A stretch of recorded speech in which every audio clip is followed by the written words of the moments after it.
ସେମାନେ ଭୁଲି ଯାଉଛନ୍ତି ମୋ ଜନ୍ମସ୍ଥାନ ହେଉଛି କଟକ। ମୋର ଆଦର୍ଶ ହେଉଛନ୍ତି ପ୍ରଭାତ ପୁରୁଷ ବିଜୁ ପଟ୍ଟନାୟକ, ଯେ ମାଡ଼ ତତ୍ତ୍ୱ ଦେଇଥିଲେ କଟକିଆ ଟୋକା ମୁଁ ଏବଂ ଚର୍ଚ୍ଚିକାଙ୍କର ଆଶୀର୍ବାଦ ଅଛି। କିଏ ବଳେଇଯିବ ଆମଠୁ? ଦେଖିବେନି ସେ ଦି ପକ୍ଷ ଅଛନ୍ତି। ଗୋଟେ ପଟେ ବିଜୁ ବାବୁଙ୍କର ବିଜୁ ଜନତା ଦଳ, ଗୋଟେ ପଟେ ପାଣ୍ଡିଆନ ବାବୁଙ୍କ ବିଜୁ ଜନତା ଦଳ, ଗୋଟେ ପଟେ ସାହସୀ ଆଉ ସ୍ୱାଭିମାନ। ବିଜେଡି କହୁନାହାନ୍ତି ପାଣ୍ଡିଆନ ଜନତା ଦଳ ବୋଲି, କାହିଁ ବିଜୁ ବାବୁ କହୁଛନ୍ତି? ବି ଅଛି, ଧୀରେ ଧୀରେ ଗୋଟେ ଅକ୍ଷର ଛାଡି ହେଇ ପି ହେଇଯିବ। ଯୋଉମାନେ ପାଣ୍ଡିଆନ ବାବୁଙ୍କୁ ବିଶ୍ୱାସ କରୁଛନ୍ତି ସେମାନେ ଗୋଟେ ପକ୍ଷ ରୁହନ୍ତୁ, ବିଜୁ ଲିଗାସି ଆଉ ବିଜୁ ବାବୁଙ୍କ ନୀତି ଆଦର୍ଶ ଯୋଉମାନେ ଅନୁପ୍ରାଣୀ ଆମମାନେ ଗୋଟେ ପକ୍ଷରେ ରହିବ। ମୁଁ ତାଙ୍କ ବିଷୟରେ ଯେତିକି ଜାଣିଛି, ସେ ବିଜୁ ବାବୁଙ୍କର ଜଣେ ଦୃଢ଼ ସହଯୋଗୀ ଏବଂ ଶେଷ ନିଶ୍ୱାସ। ବିଜୁ ବାବୁ ଯୋଉଠି ତ୍ୟାଗ କରିଥିଲେ ସେ ହେଉଛି ଦିଲ୍ଲୀପ ବାବୁଙ୍କର ବାସଭବନ।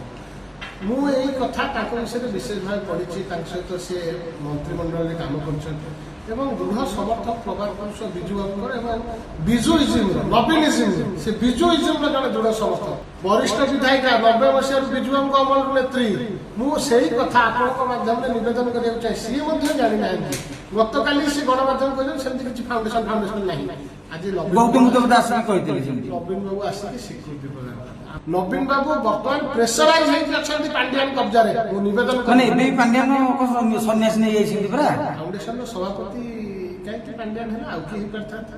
ଏବଂ ଯୋଉ ଫାଉଣ୍ଡେସନର ସଭାପତି ହେଲେ ବିଜୁ ବାବୁ ନିଷ୍ପତ୍ତି କେହି ନେଇପାରିବେନି। ତା ନିଷ୍ପତ୍ତି କେବଳ ବିକେ ପାଣ୍ଡିଆନ ନେବେ। କାହିଁକି କେହି ଓଡ଼ିଆ ନଥିଲେ କି?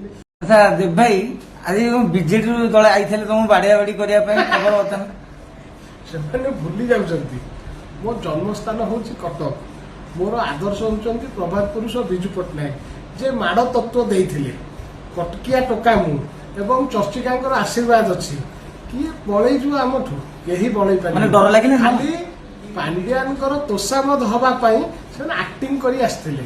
ସେମାନେ ଜାଣିଛନ୍ତି ଦେବୀ ରଞ୍ଜନ ତ୍ରିପାଠୀ, ଟୁବୁ ତ୍ରିପାଠୀକୁ ସେମାନେ ବଳେଇ ଯିବେନି କେବେ। ମତେ ମାନେ ଆପଣ ଭାବୁଛନ୍ତି ପାଣ୍ଡିଆନଙ୍କର ଗୋଟେ ଭୂମିକା ରହିଛି? ହଁ, ତାଙ୍କୁ ସିଏ ଦେଖେଇବେ ଆମେ ଯାଇଥିଲୁ 30-40 ଜଣ, ଆଉ ତ କେହି ନାହାନ୍ତି। କଂଗ୍ରେସ କବ୍ଜାକୁ ପଳେଇଲାଣି, ଧୀରେ ଧୀରେ ବିଜୁ ଜନତା ଦଳ ଯିବାକୁ ବସିଲାଣି। ସେଇମାନେ ନବୀନ ପଟ୍ଟନାୟକ ଗଲେ, ପୁଣି ଆପଣ ଭାବୁଛନ୍ତି ଯୁବ ଛାତ୍ର ବି ପଳେଇଲେଣି ତେଲ ମାରିବା ପାଇଁ। ଦେଖିବେନି ସେ ଦି ପକ୍ଷ ଅଛନ୍ତି। ଗୋଟେ ପଟେ ବିଜୁ ବାବୁଙ୍କର ବିଜୁ ଜନତା ଦଳ, ଗୋଟେ ପଟେ ପାଣ୍ଡିଆନ ବାବୁଙ୍କ ବିଜୁ ଜନତା ଦଳ, ଗୋଟେ ପଟେ ସାହସୀ ଆଉ ସ୍ୱାଭିମାନ। ସେଟାକୁ ଆମେ ବିଜେଡି କହୁନାହାନ୍ତି ପାଣ୍ଡିଆନ ଜନତା ଦଳ ବୋଲି, କାହିଁ ବିଜୁ ବାବୁ କହୁଛନ୍ତି? ବି ଅଛି, ଧୀରେ ଧୀରେ ଗୋଟେ ଅକ୍ଷର ଛାଡି ହେଇ ପି ହେଇଯିବ। ମାନେ ଲିଭିଗଲା ପରେ ଲିଭିବା ଆରମ୍ଭ ହେଇଗଲା। ଏଇ ଟଙ୍କା ପତ୍ର କାରବାର ହେଇଛି ବୋଲି, ମାନେ ଯୋଉ ଦଳ ଏତେ କାହିଁ କ୍ଷୁବ୍ଧ? ମାନେ ଆପଣ ଗୋଟେ ବିଜେଡିର ବ୍ରାଣ୍ଡ ଲିଡର ଥିଲେ, ଦଳ କାହିଁ କ୍ଷୁବ୍ଧ? ମୁଁ ମାନେ ମୋ ଉପରେ ସତ କହିଲେ ବେକ କାହିଁ? ସତ କହିବନି। ଯୋଉ ହଜାର ହଜାର ଶୁଭେଚ୍ଛୁ ସମର୍ଥକ ଅଛନ୍ତି ତଳେ ତୃଣମୂଳ ସ୍ତରରେ, ଯୋଉମାନେ ବିଜୁ ଜନତା ଦଳ ତିଆରି କରିଥିଲେ, ଅଣ କଂଗ୍ରେସ ଆନ୍ଦୋଳନରେ ବିଜୁ ଜନତା ଦଳ ଗଠନ ହେଇଥିଲା। ଯଦି ସେ କଥା କାହିଁକି କଂଗ୍ରେସ ସହିତ ବିନା ଆଲୋଚନା କରିକି କଣ ପାଇଁ ବୁଝାମଣା କଲେ? କଣ ପାଇଁ ସମ୍ପୃକ୍ତ ସବୁ ସୁଯୋଗ ଦିଆଗଲା? ହଜାର ହଜାର ବିଜୁ ଜନତା ଦଳର ନେତା ହୋଇଥିଲେ। ମଝିରେ ଗୋଟେ ଦେଖିବେ, ମଝିରେ ଆସିଲା ଆପଣଙ୍କର 2024 ନିର୍ବାଚନ ପୂର୍ବରେ ବିଜେପି ସାଙ୍ଗରେ ମେଣ୍ଟ ପ୍ରସ୍ତୁତି, ପାର୍ଲାମେଣ୍ଟରେ ସମର୍ଥନ। ଏଇ ବିଜେପିର ହଠାତ୍ କିନା ପୁଣି କଂଗ୍ରେସ ନୁହଁ, ମାନେ କଣ ବିଜେଡି ଥଳକୂଳ ପାଉନି, ଏକୁଟିଆ ଲଢି ପାରିବନି? ନାଇଁ, ପାଣ୍ଡିଆନ ବାବୁ ଥଳକୂଳ ପାଉନାହାନ୍ତି। ଅଶ୍ୱିନୀ ବୈଷ୍ଣବଙ୍କୁ ପଠେଇକି ପ୍ରଥମ ଥର ଟେଷ୍ଟ କଲେ। କେତେ ଟଙ୍କା ନେଇଥିଲେ ଅଶ୍ୱିନୀ ବୈଷ୍ଣବଙ୍କୁ ସହଯୋଗ କରିବା ପାଇଁ? ତାପରେ ଦେଖା ହେଲା ଆମେ ଆଲାଏନ୍ସ କରିବୁ ଭାରତୀୟ ଜନତା ପାର୍ଟି ସହିତ। ସେଇ ଚର୍ଚ୍ଚା ପାଇଁ ପାଣ୍ଡିଆନ ବାବୁ ଯୋଉ ଚର୍ଚ୍ଚାଟାକୁ ଉଣେଇ ଦେଲେ, ସେଥିପାଇଁ ବିଜୁ ଜନତା ଦଳ କର୍ମୀମାନଙ୍କର ମନୋଭାବ ବଳ ଭାଙ୍ଗିଗଲା। ବିଜୁ ଜନତା ଦଳ ପରାଜୟ। ଆପଣ ଦଳର ବହୁତ ଲୋକ କହୁଛନ୍ତି ପାଣ୍ଡିଆନ ବାବୁ ହିଁ ଦଳକୁ ମଜବୁତ କରିପାରିବେ, ଆଉ କେହି ତାଙ୍କ ଭଳିଆ ନେତା ନାହାନ୍ତି। ମୋର ଅନୁରୋଧ, ଯୋଉମାନେ ପାଣ୍ଡିଆନ ବାବୁଙ୍କୁ ବିଶ୍ୱାସ କରୁଛନ୍ତି ସେମାନେ ଗୋଟେ ପକ୍ଷରେ ରୁହନ୍ତୁ, ବିଜୁ ଲିଗାସି ଆଉ ବିଜୁ ବାବୁଙ୍କ ନୀତି ଆଦର୍ଶ ଯୋଉମାନେ ଅନୁପ୍ରାଣୀ ଆମମାନେ ଗୋଟେ ପକ୍ଷରେ ରହିବେ। ତାପରେ ଲଢେଇ ହବ। ମାନେ କାହା ପ୍ରତି କେତେ ଲୋକ ଆସୁଛନ୍ତି ଆପଣ ବୁଝିପାରୁନାହାନ୍ତି। ଆଜି ସ୍ୱତଃସ୍ଫୂର୍ତ୍ତ ଭାବେ କିଛି ଯୁବ ନେତା ଯେମିତି ଶୁଣିଲେ କି ଆସୁଛନ୍ତି ମାନେ ପାଣ୍ଡିଆନ ଗୋଷ୍ଠୀ, ତାକୁ ସମ୍ମୁଖୀନ। ମୁଁ ତ ଦେଖିଲି ବହୁତ ବିଜେଡି ଲୋକ ବି ଆଇଥିଲେ ଆପଣଙ୍କ ପାଖକୁ, ଯେ ଭାଇ କିଏ ଆପଣଙ୍କୁ ହାତ ମାରିବନି। ତାଙ୍କର ସେମାନେ ବିଜୁ ବାବୁଙ୍କ ନୀତି ଆଦର୍ଶ ଅନୁପ୍ରାଣୀ, ସେମାନେ ବିଜେପିର ବିଜୁ ବାବୁଙ୍କ ଲିଗାସିରୁ ଆସିଛନ୍ତି। ସେମାନଙ୍କର ନୈତିକ ସମର୍ଥନ ଅଛି, ସହଯୋଗ ଅଛି, ଶୁଭେଚ୍ଛା ମଧ୍ୟ ଅଛି। ସେମାନେ ପରାଜିତ କରିବେ ବିଜୁ ଜନତା ଦଳ ଯୋଉଟା ପାଣ୍ଡିଆନ କବ୍ଜାରେ। ବାକିରେ ତୀର୍ତ୍ତୋଲରେ ଜାଳିଲେନି, ବାକିରେ କଣ ଜଳାପୋଡା କାହିଁ ହେଇନି? ବାକିରେ ଜଳାପୋଡା ପୋଡା ହବାର କୌଣସି ଅଭିସନ୍ଧି ନାହିଁ। ସେମାନେ ଗର୍ବିତ ଅନୁଭବ କରୁଛନ୍ତି ଆମେ 90 ମସିହାରୁ ବିଜୁ ବାବୁ ସହିତ ଥିଲୁ। 90 ମସିହାରେ ଜନତା ଦଳ ପ୍ରାର୍ଥୀକୁ ବିଜୟ କରିଥିଲୁ, 95ରେ ପ୍ରଭାତ ବାବୁଙ୍କୁ ବିଜୟ କରିଲୁ।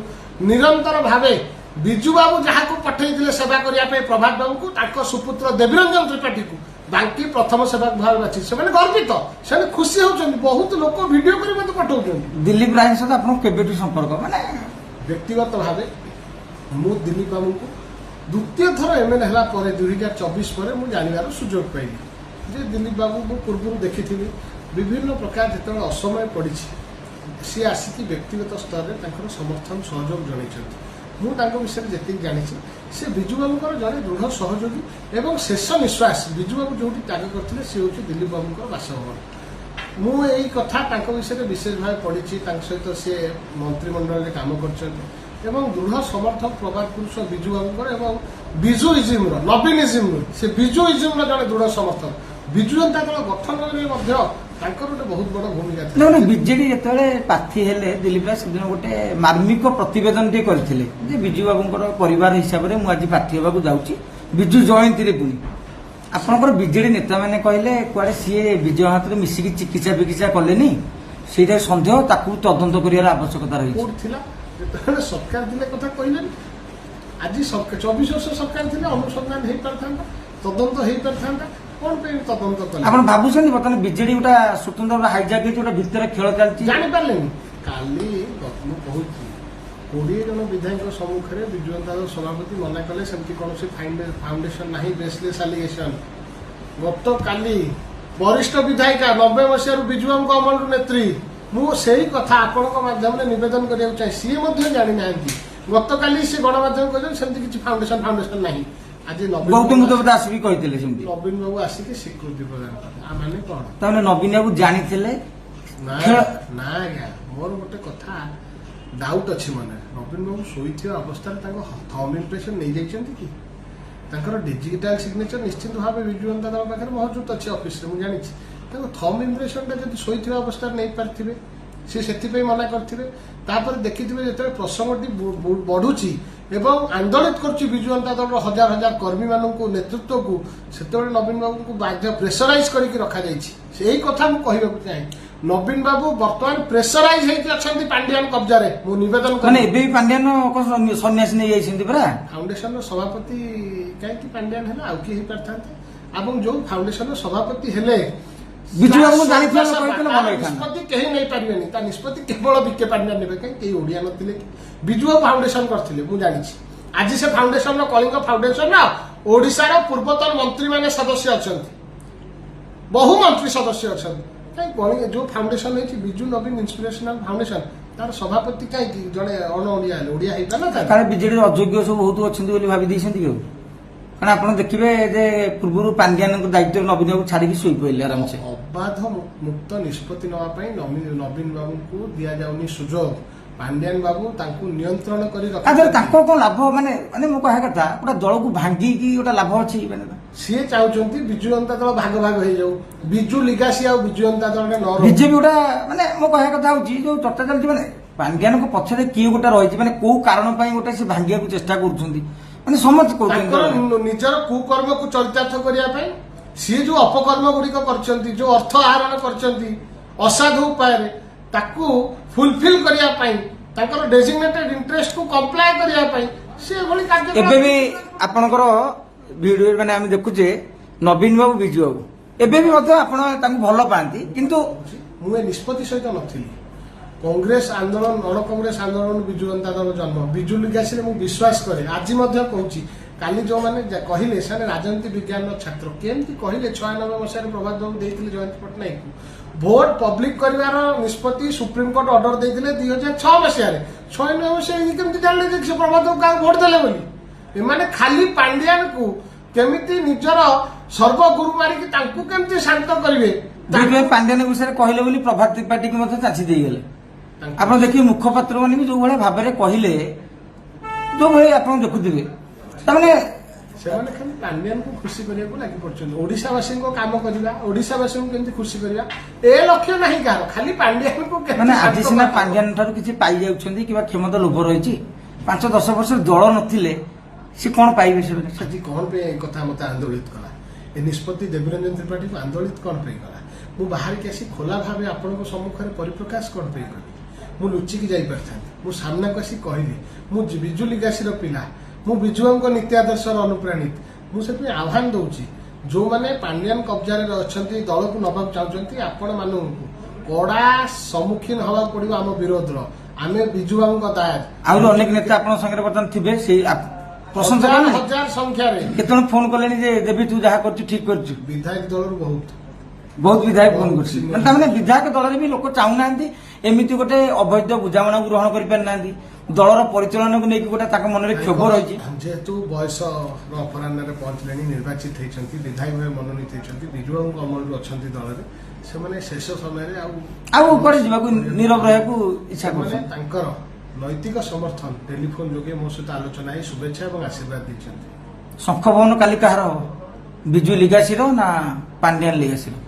ଶଙ୍ଖ ଭବନ ସବୁବେଳେ ବିଜୁ ଲିଗାସିର ଥିଲା, ଆଗାମୀ ଦିନରେ ବିଜୁ ଲିଗାସିର ରହିବ। ତାହେଲେ କାଲି ଯୋଉ ଶଙ୍ଖ ଭବନରୁ ଲୋକ ଏଠିକି ଆସିଥିଲେ, କାଲି ଆପଣ ଯିବେ ନିଜେ ଶଙ୍ଖ ଭବନରେ ବସିବେ ସମୟ ଆସିଲେ? ଶଙ୍ଖ ଭବନଟା ବିଜୁ ବାବୁଙ୍କର, ବିଜୁ ବାବୁ ତା ଦଳଟା ବିଜୁ ବାବୁଙ୍କର, ତାଙ୍କ ଆଦର୍ଶରେ ଯିଏ ରହିବ ସିଏ ଶଙ୍ଖ ଭବନର ମାଲିକାନା ନେବ। ଶେଷକୁ ଗୋଟିଏ ପ୍ରଶ୍ନ, ସିକ୍ୟୁରିଟି ବଢେଇ ଦେବେ ଆପଣଙ୍କ ପାଟ ଚାରିପଟେ? ମୋର ଆବଶ୍ୟକ ନାହିଁ। ସିକ୍ୟୁରିଟି ଗତକାଲି ଥିଲା, ମୁଁ ବିଦା କରିଦେଇଥିଲି ବିରକ୍ତ ପ୍ରକାଶ କରି। ମାନେ ସିକ୍ୟୁରିଟି ମାନେ ଆପଣଙ୍କର ଚେନ୍ ପିଲା ପିଲାମାନେ? କିଛି ଆବଶ୍ୟକ ନାହିଁ, ସେମାନେ ସ୍ୱତଃସ୍ଫୂର୍ତ୍ତ ଭାବେ ଆସୁଛନ୍ତି। ଟୁ ଭାଇ ପାଖରେ କଣ ଆଜି ଅସୁବିଧା ଦ୍ୱିପହରେ ହେଇଛି? ଆସିଛନ୍ତି, କାଲି ରାତିରେ ପଳେଇ ଆସିବେ। ଟୁ ଭାଇ ପାଖରେ ସେମାନେ କଣ, ସେମାନେ ଶୁଣୁଛନ୍ତି, ଖବର ରଖୁଛନ୍ତି, ତାଙ୍କର ଭିତରୁ ପିଲାମାନେ ଅଛନ୍ତି ଯୋଉମାନେ ନୈତିକ କହୁଛନ୍ତି। ସମର୍ଥନ ଦଉଛନ୍ତି, ସେମାନେ ଆସୁଛନ୍ତି, ସେମାନେ ଠିଆ ହଉଛନ୍ତି, ସେମାନେ ଲଢେଇ କରୁଛନ୍ତି ଯେ ତମେ ଭୁଲ କରୁଛ, ଟୁ ଭାଇକୁ ଆସି ସହଯୋଗ କର। ସେମାନେ ପ୍ରଭାତ ପୁରୁଷ ବିଜୁ ବାବୁ ଅମର ରାୟ କହୁଛନ୍ତି, ନବୀନ ପଟ୍ଟନାୟକ ଜିନ୍ଦାବାଦ ଦେବୀ ବାପି ପାଣ୍ଡିଆନ ଗୋ ବ୍ୟାକ୍ କହୁଛନ୍ତି। ଦେବୀ ବାପି ସାଙ୍ଗ ହେଇକି ବୁଲୁଥିଲେ, ଗୋଟିଏ କାନ୍ଧରେ ଗୋଟିଏ ଗାମୁଛା ଭଳି ଆମେ ଦେଖୁଥିଲି। ମୁଁ ଯେତିକି ଦେଖିଛି ଯୁବ ଛାତ୍ର ଥିଲାବେଳେ। ଖାଲି ବାପି ଭାଇ ମଧ୍ୟ କହିଲେ ଦେବୀ, ମାନେ ପ୍ରରୋଚନାରେ ପଡିକି ନା ମନର କଥା କହିଲେ ନା ବାଧ୍ୟ କରିଦେଲେ ତାଙ୍କୁ? ନା, ତା ମନର କଥା କେବେ ବାପିରେ ହେଇନଥିବ। ନିଶ୍ଚିନ୍ତ ରାଜନୈତିକ ପ୍ରରୋଚନାରେ ତାର ପଲିଟିକାଲ କମ୍ପଲସନ ଥିବ ବାପିଙ୍କର।